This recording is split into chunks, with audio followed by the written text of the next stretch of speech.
Alors, donc bonsoir.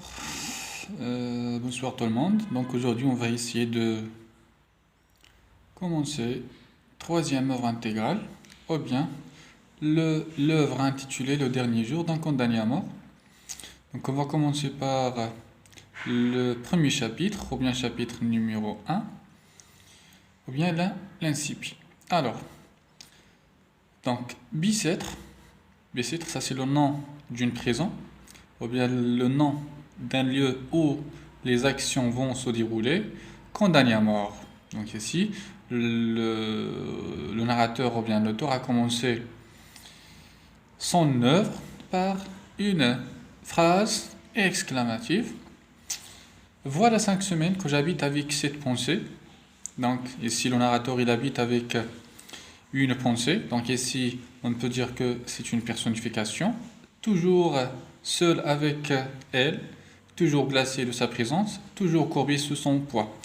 Donc comme vous voyez, donc les mots ici en couleur verte, la répétition du mot toujours, donc toujours 3 fois. Donc ici c'est l'anaphore. Seul avec elle, c'est l'oxymore, glacé de sa présence, toujours courbé sous son poids. Autrefois, donc ici, nous avons ici autrefois, et nous avons maintenant, donc deux indices ou bien deux expressions du temps. Donc autrefois, ça c'est le passé. Maintenant, c'est le présent. Donc autrefois, car il me semble qu'il y a plus tant 10 années que 10 semaines, j'étais un homme comme un homme autre. Donc ici, nous avons l'expression ou bien l'outil de comparaison. Donc ici, c'est une comparaison. Chaque jour, chaque heure, chaque minute. Donc nous avons ici chaque jour, chaque heure, chaque minute. Nous avons une gradation décroissante. Avec son idée, mon esprit jeune et riche. Nous avons ici la richesse de l'esprit du prisonnier. Était pleine de fantaisie, donc il s'amusait à mêler, dérouler les unes après les autres, sans ordre et sans fin. Brodant d'inpuisables arabesques cette rude immense étoffe de la vie. Donc ici, c'est une métaphore. Et comme vous voyez ici aussi, nous avons suite d'actions, suite d'événements. C'était des jeunes filles, de splendides chapes d'évêques, des batailles gagnées, de théâtres, ou bien des théâtres pleins de bruit et de lumière. Donc ici, c'est une énumération. Et puis encore, des jeunes filles et des sombres promenades la nuit sous les larges bras ou bien des marronniers. Ici, c'est une personnification. Alors, c'était toujours fait dans mon imaginaire. Donc ici, nous avons la réflexion du narrateur ou bien la réflexion du condamné, donc est dominée par l'idée de la mort. Je pouvais penser à ce que je voulais, j'étais libre. Donc, j'étais libre, ça c'est le passé, l'autrefois. Donc, au passé, il était libre, mais maintenant, il est prisonnier. Maintenant, je suis captif, donc je suis en prison. Mon corps est offert dans un cachot.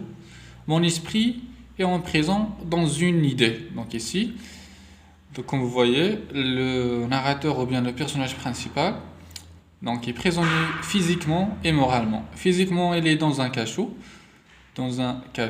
Moralement, donc elle a une seule idée, c'est l'idée de la mort. Une horrible, une sanglante, une implacable idée. Donc ici, c'est une gradation. Je n'ai plus qu'une pensée, qu'une conviction, qu'une certitude condamnée à mort. Nous avons la répétition de cette phrase 2 fois, ou bien la phrase exclamative. Quoi que je fasse, donc ici, le narrateur il essaie de chercher une question, ou bien il pose une question pour chercher la solution, elle est toujours là, toujours il pense, toujours il a une seule idée, c'est l'idée de la mort, ou bien l'idée de la condamnation. Donc cette pensée infernale, une mauvaise pensée, mauvaise idée, ou bien l'idée vient du mot d'enfer, c'est une hyperbole, comme un spectre de plomb à mes côtés. Ici nous avons une comparaison. Alors, seule et jalouse, chassant toute distraction face à face avec moi, misérable. Donc en me secouant de ses deux mains. Ainsi aussi, c'est une personnification de glace quand je vous dis tourner la tête ou fermer les yeux. Elle se glisse sous tout ou bien sous toutes les formes où mon esprit voudrait la fuir. Elle se glisse sous toutes les formes. Donc, qui se glisse, c'est l'idée bien sûr. Et c'est une métaphore, se mêle comme un refrain horrible, un mauvais refrain. Donc ici, c'est une comparaison. À toutes les paroles qu'on m'adresse se colle avec moi aux grilleuses. Grilleuses, donc ça c'est un mauvais sentiment. Ou bien l'angoisse, c'est une métaphore aussi de mon cachot. M'obsède éveillé. Donc ici, le narrateur, il n'arrive pas à dormir. Elle est toujours réveillée. Épée, mon sommeil convulsif. Et reparis dans mes rêves sous la forme d'un couteau. Donc ici, l'outil utilisé pour la condamnation dans les rêves du narrateur, c'est un couteau. Donc ici, c'est l'allégorie.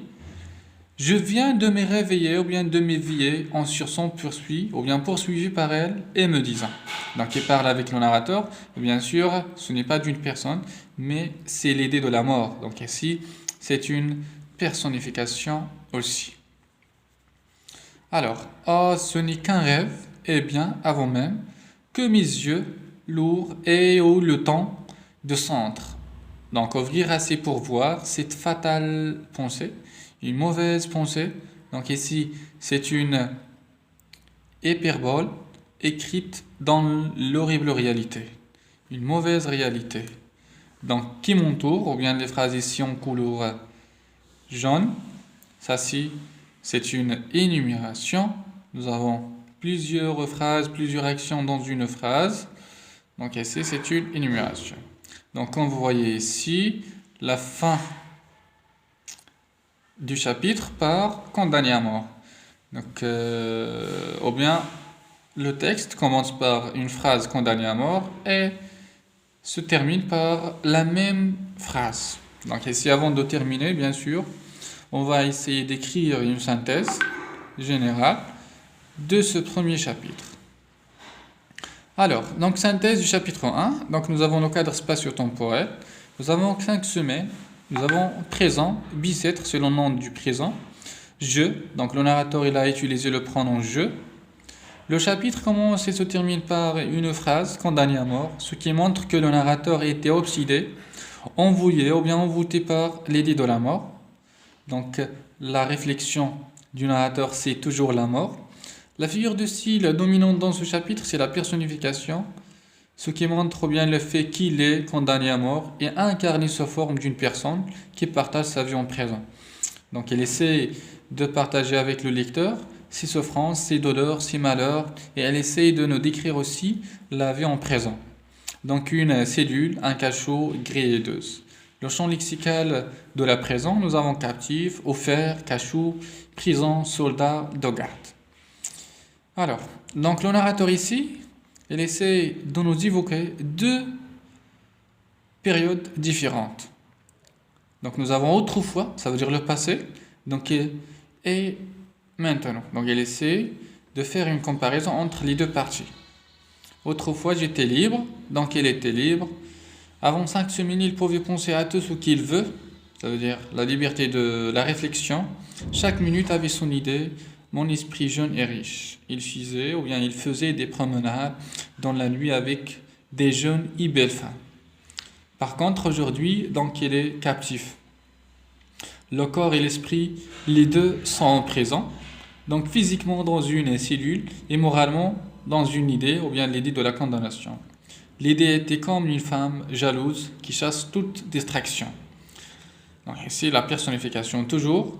Et bien sûr, pour la nuit, donc il s'obsède éveillé, et les malheureux, son sommeil convulsif. Donc, on peut dire que les sentiments, ou bien qui dominent l'esprit du narrateur, c'est la mélancolie et l'angoisse. Donc, parmi les expressions qui montrent cette mélancolie et cette angoisse, c'est horrible réalité, sanglante, implacable idée, pensée infernale, fatale pensée, un spectre de plantes. Alors, donc on va essayer l'autre séance, ou bien prochaine séance, de travailler les autres chapitres, Inch'Allah. Au revoir.